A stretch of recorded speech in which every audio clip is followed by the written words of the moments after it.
FD cinemas நேயர்களுக்கு வணக்கம். நம்ம தமிழ் சினிமா ரசிகர்களுக்கு வந்து இந்த பொங்கல் என்னப்பா பெரிய படம் எதுவும் வரல, விடாமுயற்சி வரும்னு நினைச்சோம் வரல, இல்ல பெரிய படம் ஏதாவது வந்து லைனப் ஆகும், வீரதீரசுரன் வரும் அப்படி இருக்கும்னு நினைச்சோம். பட் இப்பவே மதகத ராஜா வந்து ஒரு நல்ல டிக்ளர்டு ஹிட்டா படம் ஓடிட்டு இருக்கு.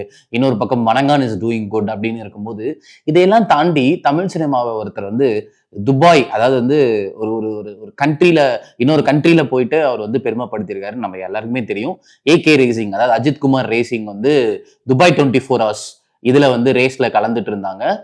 நிறைய நம்ம அந்த வீடியோஸ் எல்லாம் பார்த்திருந்தோம். அவர் ஒரு ரொம்ப வருஷம் கழிச்சு அவர் ஒரு இன்டர்வியூலாம் வந்து பேசியிருந்தார். இந்த மாதிரி வந்து ஐ லவ் தம் அன்கண்டிஷனலி, அதுக்கப்புறம் வந்து நான் இந்த டைம்குள்ள தான் நடிக்க போறேன். ஏன்னா அந்த டாக்ஸ் எல்லாம் ஏற்கனவே இதுவாயிருச்சு. எனக்கு இந்த விஷயத்துல பேசணும்னு தோணுன விஷயம் என்ன அப்படின்னா, ரெண்டு நடிகர்கள், இதுல நம்ம வந்து விஜய் அவர்களையும் கணக்கில் எடுத்துக்கலாம்.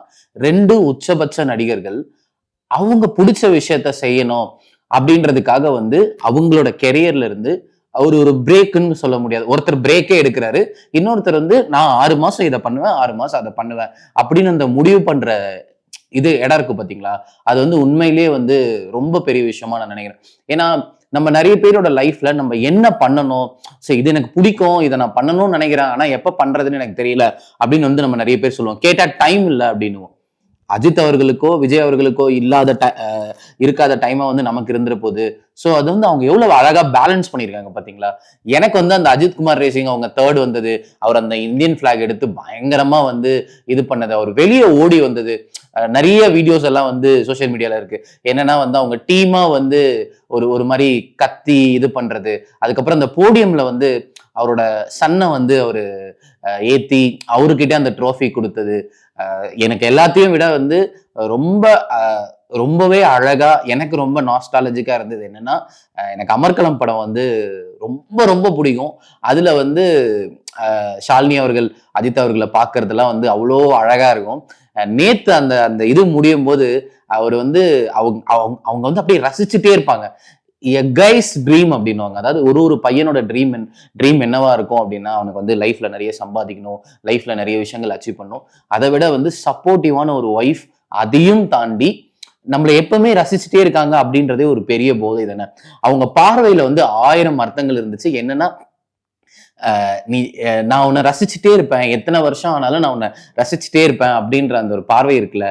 ஐ திங்க் சோசியல் மீடியால ரீசன்ட் டைம்ஸ்ல நான் பார்த்த ரொம்ப பாசிட்டிவா ரொம்ப அழகான ஒரு வீடியோனா அதுதான்.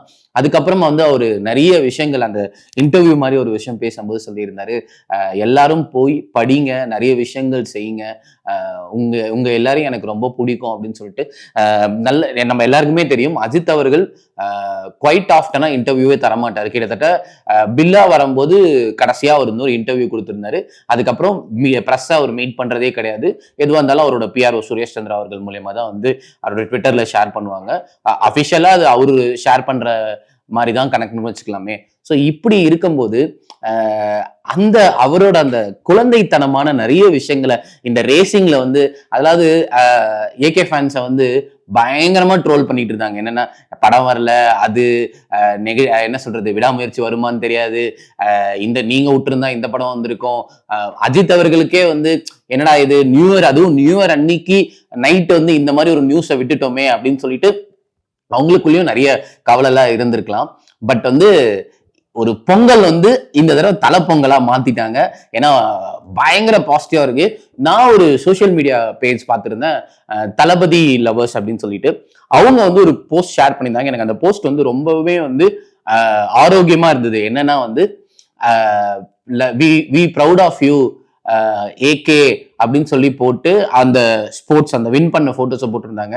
இதுதான் சோசியல் மீடியால நடக்கணும் அப்படின்னு சொல்லிட்டு எல்லா நடிகர்களும் விரும்புறாங்க, நம்மள மாதிரி ஆடியன்ஸும் விரும்புறோம். ஏன்னா வந்து இங்க நெகட்டிவிட்டியை ஸ்ப்ரெட் பண்றதுக்கு நிறைய விஷயங்கள் இருக்கு, ஆனா பாசிட்டிவிட்டியை ஸ்ப்ரெட் பண்ண கொஞ்சம் கொஞ்சம் டைம் தான், கொஞ்சம் இடம் தான் இருக்கு. ஸோ அதில் வந்து நிறைய பாசிட்டிவ்ஸை இது பண்ணுவோம். எனக்கு மனசுல பட்ட ஒரு விஷயம் என்னன்னா, நம்ம வந்து தினமும் வந்து ஒரு விஷயத்த பண்ணிட்டே இருக்கோம். அதாவது நான் தினமும் வந்து ஓடிட்டே இருக்கேன்ப்பா, எனக்கு இந்த ஓடுறது நான் வந்து இதை ஃபாலோ பண்ணிட்டேன்ப்பா, இந்த ஓடுறது எனக்கு நான் தினமும் ஃபாலோ பண்றேன் லைஃப்ல. ஆனா எனக்குள்ள ஒரு ஆசை இருக்கு, என் பக்கத்துல ஒரு மலை இருக்கு, அது நடந்து போய் அந்த மலை உச்சியில ஒரு நாள் உட்காரணும் அப்படின்னு சொல்லிட்டு. ஆனா நான் இந்த ஓடுறதை விட்டேன்னா எனக்கு என்ன நடக்கும்னு தெரியாது. ஆனா அந்த மலை உச்சிக்கு போகணும்னு ஆசை இருக்கு.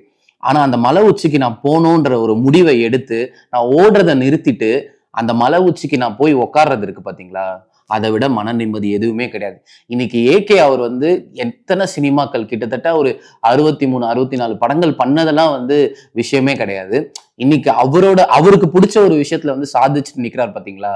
இட் ஹாஸ் லாட் ஆஃப் என்ன சொல்றது, அவரை போய் கேட்டீங்கன்னா மங்காத்தா 100 days ஓடுனது, இல்ல வந்து மங்காத்தா வந்து 100 crores கலெக்ட் பண்ணது உங்களுக்கு பிடிச்சிருந்ததா, இல்ல வந்து இந்த மொமெண்ட் உங்களுக்கு பிடிச்சிருந்ததுன்னா அவரை கேட்டீங்கன்னா அவரே இதுதான் சொல்லுவாரு. ஏன்னா ஃபாலோ யுவர் பேஷன்.